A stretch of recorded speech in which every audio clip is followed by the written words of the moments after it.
Hi! Welcome to another Care & Co tutorial. Love making bracelets but struggle with what size to make them? This is the tutorial for you. We are showing you how to make adjustable bracelets. All of the supplies and written instructions can be found on our website. Let's get crafting. To make your bracelet, you will need one 45-inch 0.8mm nylon cording, two 25-inch 0.8mm nylon cording, 4mm acrylic beads, tape or a clipboard, tape measures, scissors, and lastly, a lighter. All right, let's get into it. Take your lighter, lightly melt all the ends of your cut nylon cording. Next, take your longer length of cording and fold it in half. Tie this length of cording in a single knot onto your longer piece of cording, about a third of the way down from your tape section. Separate your strands with a longer length in the center. Taking your two strands, tie a square knot. Take the far left string and cross it over the middle cord. Take the right string and place it under your middle cord and through the left loop. Pull both strands tight. Repeat the step again, but starting with your right string. This makes one square knot.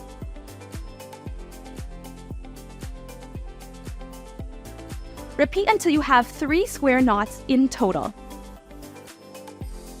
Place 2 beads on both the right and left strands and place 3 beads on the center strand, pushing the beads up to the square knots. Tie 2 square knots under your 3 middle beads, ensuring the knots are as close to the beads as possible, making the flower shapes.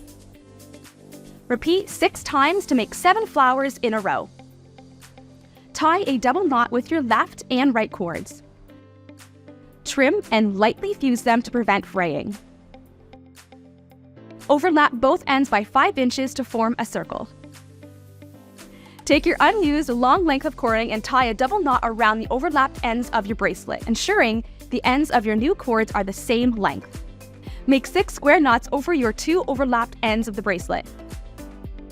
Tie another double knot, trimming and fusing the ends. You should now have 2 strings coming out of either end of your row of 6 square knots.